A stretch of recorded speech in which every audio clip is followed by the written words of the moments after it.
Hello मित्रों, दोस्तों, मैं हरिनारायण अरावली शिक्षा निकेतन की ऑनलाइन क्लासों में आपका हार्दिक अभिनंदन करता हूं। देखिए, आपके सामने हिंदी व्याकरण से संबंधित जो विषय है, इसके विषय में आपको मैं अध्ययन कराने जा रहा हूं। तो व्याकरण क्या है, भाषा क्या है, इसके बारे में हम संक्षिप्त थोड़ा परिचय पढ़ेंगे। तो देखिए, आपके सामने भाषा क्या है, भाषा का मतलब क्या होता है, इसके बारे में हम जानेंगे।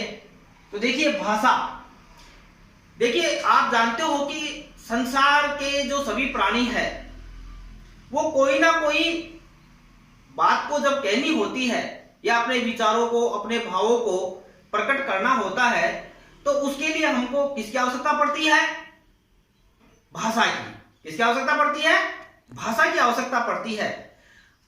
भाषा की आवश्यकता के लिए भाषा की आवश्यकता हमें क्यों पड़ती है?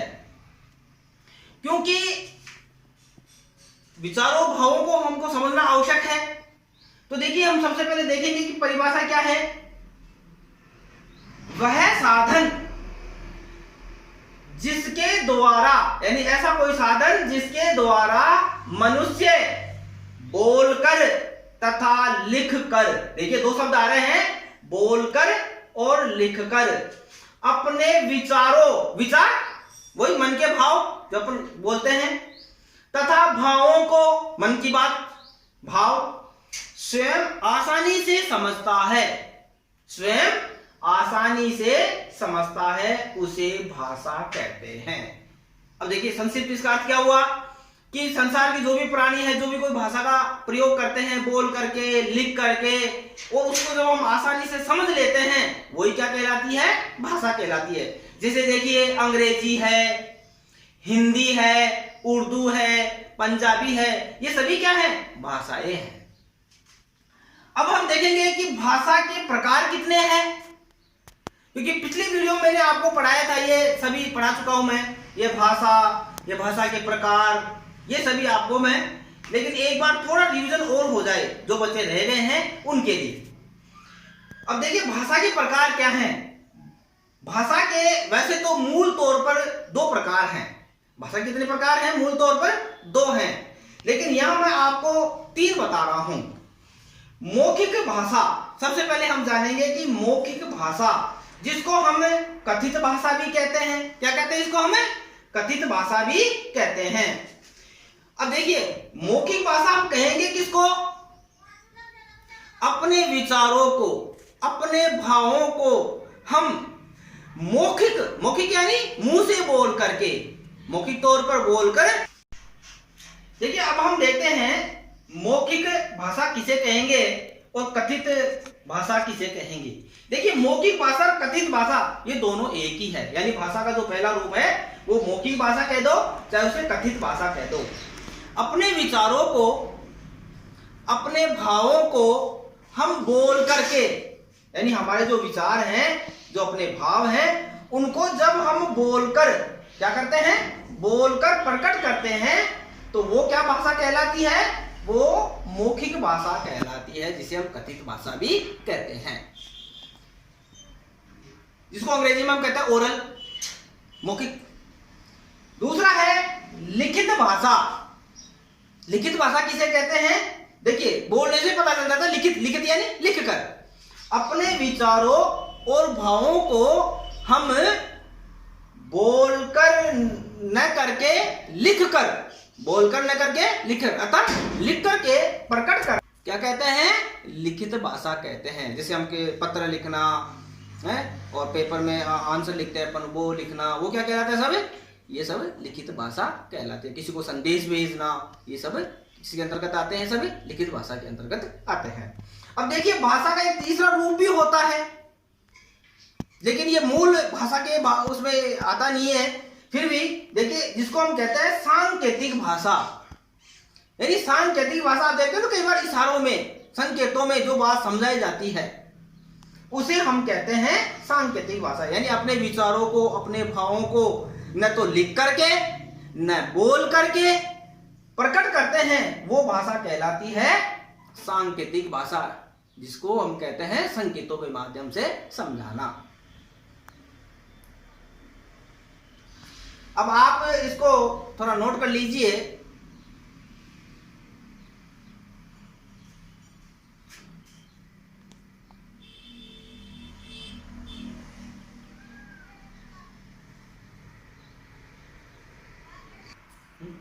चलो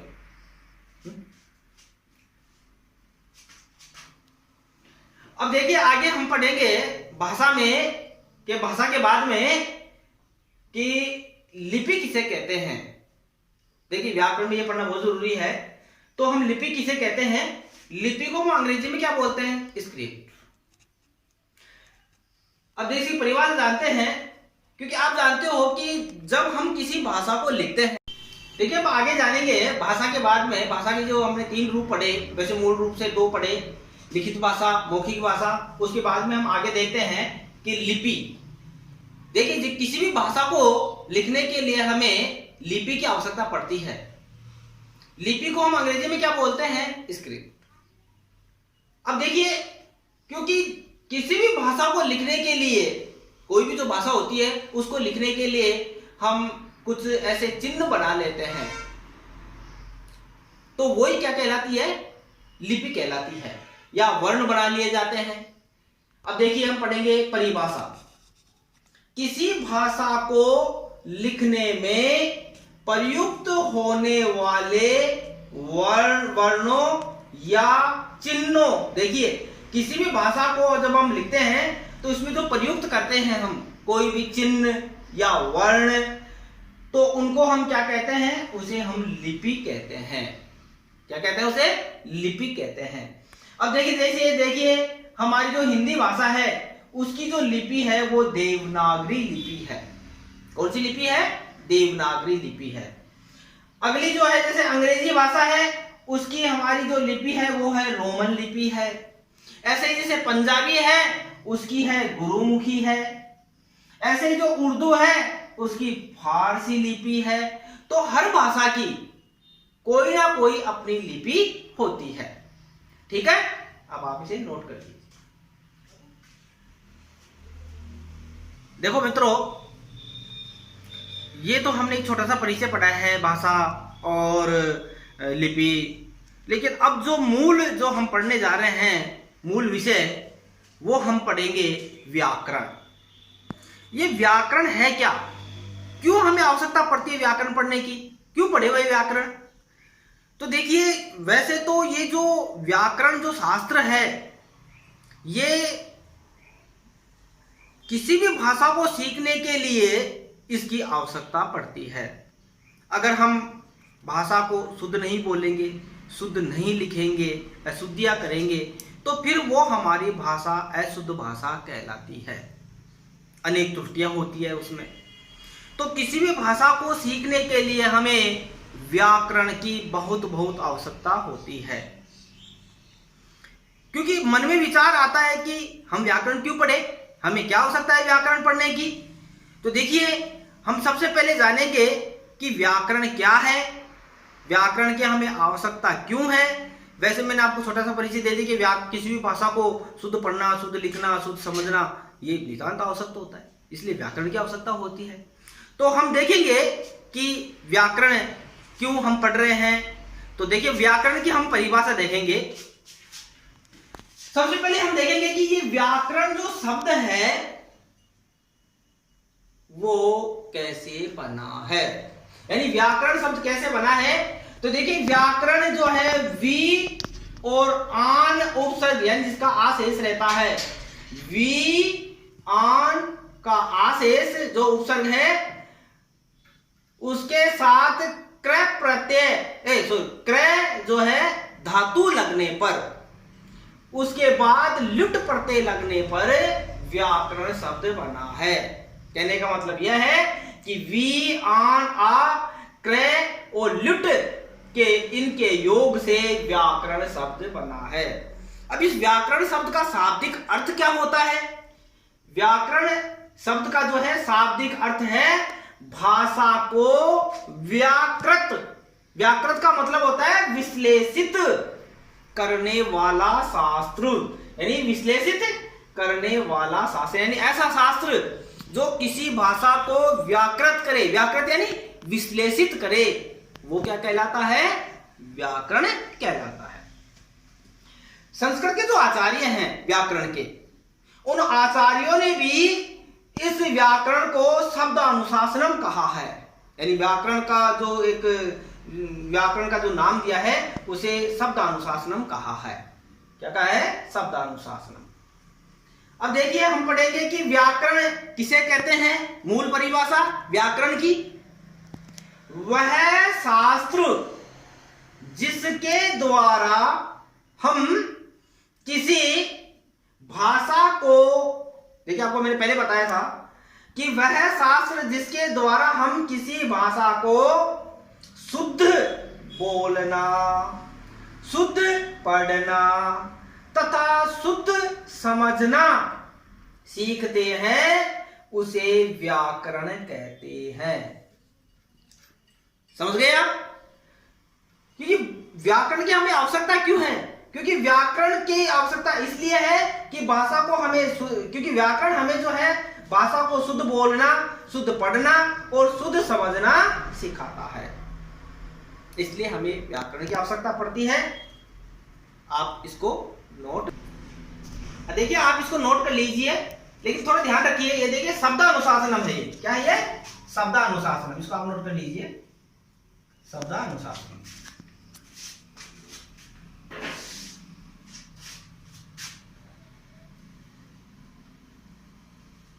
शब्द अनुशासन। अब आप अपनी कॉपी में इसको नोट कर लीजिए।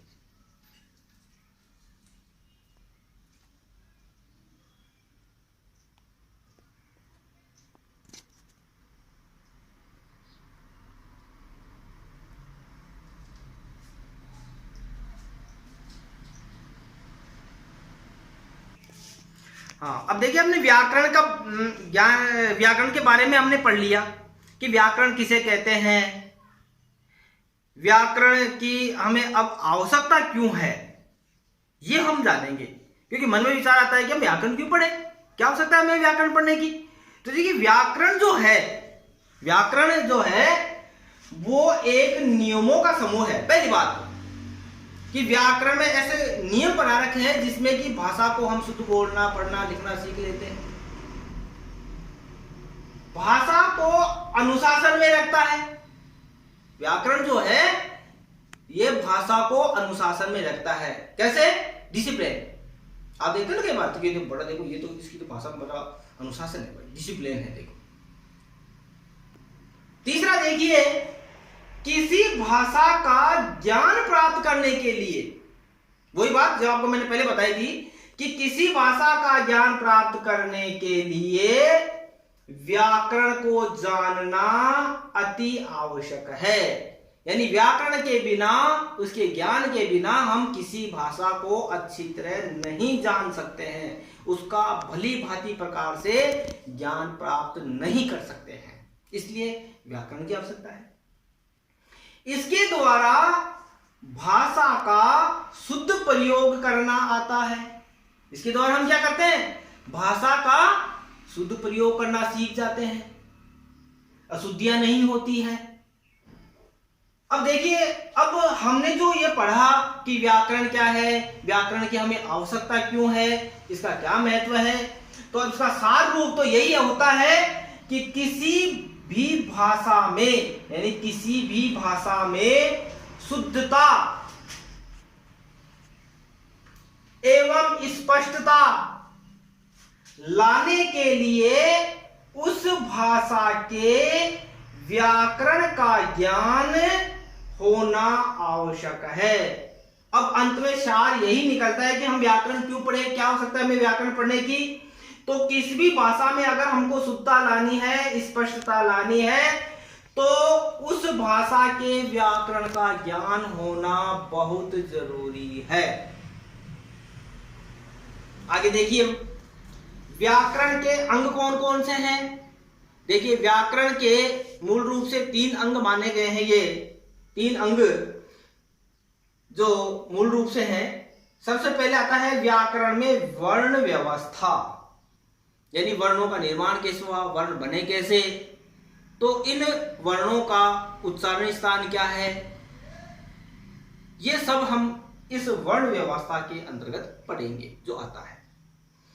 फिर बाद में आता है शब्द तथा पद विचार। जब हम वर्णों के बारे में ज्ञान प्राप्त कर लेंगे तो हम शब्द और पदों के बारे में पढ़ेंगे। फिर तीसरा है वाक्य विचार। तो इस प्रकार व्याकरण के ये तीनों अंग हैं जो हम विस्तार से अगले वाली वीडियो में आपको पढ़ाएंगे। देखो मित्रों, तो विद्यार्थियों, आप इसको अपने नोट कॉपी में जो है लिख लीजिए।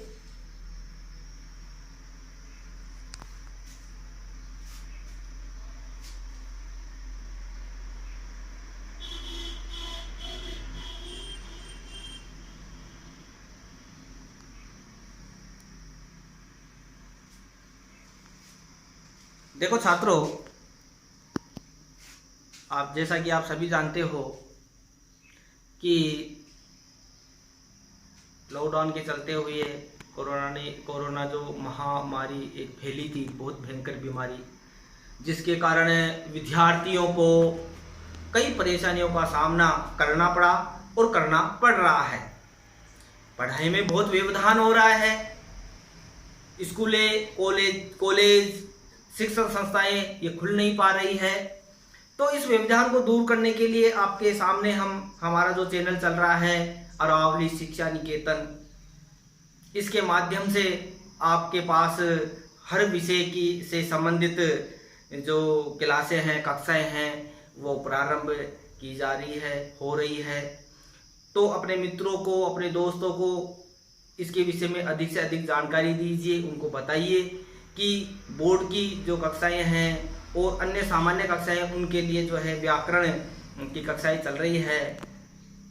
उनको बताने से उनको भी ज्ञान प्राप्त होगा और आपकी जो अध्ययन से संबंधित जो समस्याएं हैं वो भी आपकी दूर होगी। तो आप देखिए, हमारे इस चैनल से जुड़े रहिए और औरों को भी जो आप शेयर करवाइए उनसे, और सब्सक्राइब करवाइए।